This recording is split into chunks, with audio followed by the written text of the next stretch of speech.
નમસ્કાર, CB24 news સાથે હું રેશમા આપનું સ્વાગત કરું છું. ગાંધીનગર ખાતે મુખ્યમંત્રી શ્રી ભૂપેન્દ્ર પટેલના અધ્યક્ષસ્થાને રાજ્ય મંત્રીમંડળની બેઠક યોજાઈ હતી. આ બેઠક દરમિયાન મુખ્યમંત્રી શ્રી આગામી તારીખ 1 અને 2 મે 2026 દરમિયાન સુરત ખાતે યોજાનારી વાયબ્રન્ટ ગુજરાત રિજનલ કોન્ફરન્સના આયોજન અને તૈયારીઓની ઝીણવટભરી સમીક્ષા કરી હતી. ગાંધીનગર ખાતે મળેલી કેબિનેટ બેઠકમાં મુખ્યમંત્રીશ્રીએ આ કોન્ફરન્સની તૈયારીઓની ઝીણવટભરી સમીક્ષા કરી હતી. પ્રવક્તા મંત્રી શ્રી જીતુભાઈ વાઘાણીએ આ અંગે વિગતો આપતા જણાવ્યું હતું કે આ કોન્ફરન્સ માત્ર એક ઇવેન્ટ નથી, પણ મધ્ય અને દક્ષિણ ગુજરાતના 16 જિલ્લાઓ માટે આર્થિક પરિવર્તનનો રોડમેપ છે. સુરત, વડોદરા અને ભરૂચથી લઈને છેક ડાંગ અને તાપી સુધીના જિલ્લાઓની ઔદ્યોગિક ક્ષમતાને આ પ્લેટફોર્મ દ્વારા દુનિયા સામે મૂકવામાં આવશે.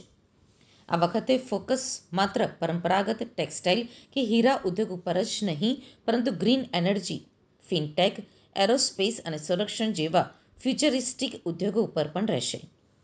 મહત્વનું છે કે આ કોન્ફરન્સમાં રિવર્સ બાયર સેલર મીટ યોજાશે, જેનાથી લોકલ ઉદ્યોગકારો સીધા વિદેશી ખરીદદારો સાથે હાથ મિલાવી શકશે. અહીંયા થયેલા કરારો અને રોકાણોને આગામી વાયબ્રન્ટ ગુજરાત ગ્લોબલ સમિટમાં મુખ્ય આકર્ષણ તરીકે રજૂ કરવામાં આવશે. મંત્રીમંડળમાં માનનીય મુખ્યમંત્રીશ્રીએ ખાસ કરીને લોકસંપર્ક ખૂબ મોટો થયો છે, ત્યારે એ લોકસંપર્ક દરમિયાન અનેક રાજ્યની પોલિસીઓ, અનેક સમસ્યાઓ અને મુશ્કેલીઓ એ ધ્યાનમાં આવી હોય છે. સંવેદનશીલ મુખ્યમંત્રીશ્રીએ ચીફ સેક્રેટરીને સૂચના આપી છે. આ પ્રશ્નોને એકત્રિત કરીને રાજ્યની જનતાના હિતમાં ખૂબ ઝડપથી આના નિર્ણયો થાય. એટલે આ મને એવું લાગે છે કે ખૂબ મોટું ઇનિશિયેટિવ એ મુખ્યમંત્રીશ્રીએ લીધું છે.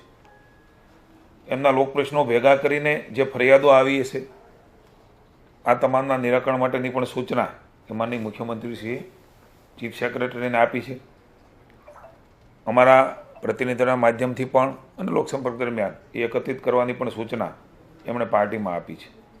આપ સૌ જાણો છો એ પ્રમાણે vibrant Gujarat regional conference Surat ખાતે VJRC એ મળવાની છે. એની પણ સમીક્ષા એ સ્થાપના દિનના પવિત્ર દિવસે એટલે કે 1 મે સુરત ખાતે આ ભવ્ય કોન્ફરન્સ યોજાવા જઈ રહી છે. આપ જાણો છો સૌરાષ્ટ્ર કચ્છના ઉત્તર ગુજરાતમાં યોજાય છે, દક્ષિણ ગુજરાતમાં આ કોન્ફરન્સ એ થવા જઈ રહી છે. ત્યારે માનનીય ભૂપેન્દ્રભાઈ અને હર્ષભાઈના નેતૃત્વમાં વિકસિત ગુજરાતથી વિકસિત ભારત 2047નો લક્ષ્યાંક હાંસલ કરવા માટેનો એક મક્કમ નિર્ધાર છે. દક્ષિણ અને મધ્ય ગુજરાતના કુલ 16 જિલ્લાઓ આમાં આવરી લેવામાં આવશે. એની ડિટેલ આપને મળશે. ખાસ કરીને રસાયણ અને પેટ્રોકેમિકલ્સ, ટેક્સટાઇલ અને James jewellery, green energy, ecosystem અને ફિનટેક, એરોસ્પેસ, સંરક્ષણ અને IT, MSME, નાના અને મધ્યમ ઉદ્યોગનું વૈશ્વિક પ્લેટફોર્મ પૂરું પાડવું એનું વિશેષ આ સમિટમાં કોન્ફરન્સની અંદર એ લક્ષ્ય રાખવામાં આવ્યું છે. પ્રાદેશિક પ્રદર્શન, vendor development program, international reverse buyer seller meet, આ બધી જે પ્રમાણે થાય છે પ્રમાણેની વ્યવસ્થાઓ પણ એ આ કોન્ફરન્સમાં યોજાવાની છે. ખાસ કરીને મુખ્યમંત્રીએ આજની બેઠકમાં રિવ્યૂ કર્યો છે. રાજ્ય સરકારની 20 જે સેવાઓ છે જે ઓનલાઈન કરી છે. ખાસ કરીને વિદ્યાર્થીઓ માટે હવે તરત જ વેકેશન પછી એમના એડમિશનો અને અન્ય જગ્યાએ જવા માટેનું જરૂરિયાતો એના ઘણા બધા સેવાઓમાં રહેવાની છે, દાખલાની રહેવાની છે. ત્યારે તંત્રને સૂચના આપી છે.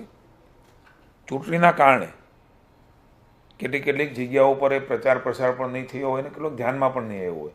કોલેજ કેમ્પસ છે, સ્કૂલીસ છે, આ બધી જગ્યાઓ પર જે એકચ્યુઅલ આમાં લાભાર્થી છે એના સુધી તાત્કાલિક પહોંચીને આ 20 ઓનલાઈન સેવાઓ એ તરત મળે એના માટે માનનીય મુખ્યમંત્રીશ્રીએ વહીવટીતંત્રને સૂચનાઓ આપી છે. નીતિઓ નહીં, દાખલા કે લોકસંપર્ક ચૂંટણીમાં વ્યાપક થયો હોય છે, તો એમાં રાજ્ય સરકારની પોલિસીઓ, કેટલીક સમસ્યાઓ અને પ્રશ્નો એ જે કાંઈ લોકસંપર્ક દરમિયાન આવતું હોય છે ચૂંટણી લોકશાહીમાં સૌથી મોટું પર્વ છે. તો એના દ્વારા મળતી બાબતો એને રાજ્ય સરકાર આવરી લઈને જનતાના હિતમાં જે કરવા જેવું છે એ ત્વરિત એકત્રિત કરીને કરવા માટેની સૂચનાઓ એ માનનીય મુખ્યમંત્રીશ્રીએ ચીફ સેક્રેટરીને આપી છે.